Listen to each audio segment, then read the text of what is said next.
Remue ménage. Remue ménage.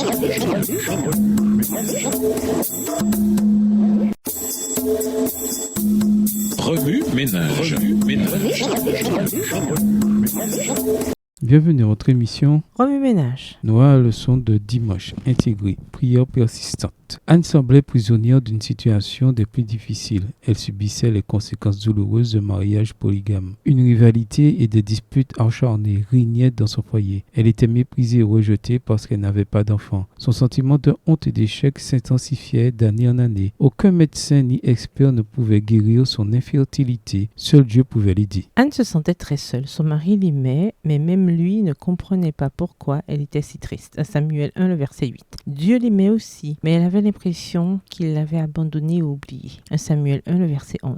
Néanmoins, elle ne laissa pas son angoisse et l'amertume de son âme l'éloigner de Dieu. Alors que les prières de certaines personnes s'affaiblissent avec le temps, celle d'Anne devenait plus forte chaque année. Elle est un exemple inspirant de profonde dévotion. Elle n'a jamais abandonné. Sa demande à Dieu était très précise. 1 Samuel 1, verset 10 à 17. Au début, il semblait que Dieu ne répondait pas à ses prières, mais elle persévéra dans sa foi. Dieu répondit en son temps parfait et selon sa volonté. Parfois, l'attente approfondit notre marche avec Dieu. Nous apprenons à lui faire davantage confiance. Les prières d'Anne ont abouti à la naissance de Samuel, qui est devenu l'un des plus grands prophètes d'Israël, une figure vraiment importante de son histoire. Voir Jérémie 15, verset 1. Cette histoire montre que nous ne connaissons jamais la véritable signification des choses pour lesquelles nous prions. Oui, Samuel a changé la vie d'Anne, mais il a aussi changé l'histoire de toute la nation. Les prières d'Anne ont eu un impact éternel sur l'histoire du peuple de Dieu. Nous devons toujours nous rappeler que Dieu a une vision beaucoup plus large que la nôtre. Il voit bien au-delà de tout ce que nous pouvons imaginer. Il accueille les prières audacieuses, un grand plaisir à y répondre de manière extraordinaire, bien au-delà de ce que nous pourrions imaginer. La conscience des limites extrêmes de notre propre perspective devrait nous rendre humbles et nous aider à faire confiance à Dieu et à son timing. Lorsque les choses ne se passent pas comme nous l'aurions prévu, nous pouvons faire confiance à Dieu qui a une vision plus large. Pour Anne, la naissance de Samuel était une nouvelle preuve de la souveraineté de Dieu. Dieu l'a élevé, racheté et a fait taire ses adversaires. Lorsqu'elle a amené Samuel auprès d'Élie, la Bible apporte une profonde prière d'action de grâce. 1 Samuel 2, versets 1 à 10. Ne multipliez pas les paroles hautaines. Ne prononcez plus de propos insolents, car le Seigneur est un Dieu qui sait tout. Il juge toutes les actions des hommes. 1 Samuel 2, verset 3. Elle louait Dieu comme celui qui est le souverain juge de la terre. 1 Samuel 2, verset 10. Son cheminement dans la prière l'a conduite à une conception plus claire de Dieu et de son caractère. Remue ménage, question à méditer. Quels défis majeurs dans votre vie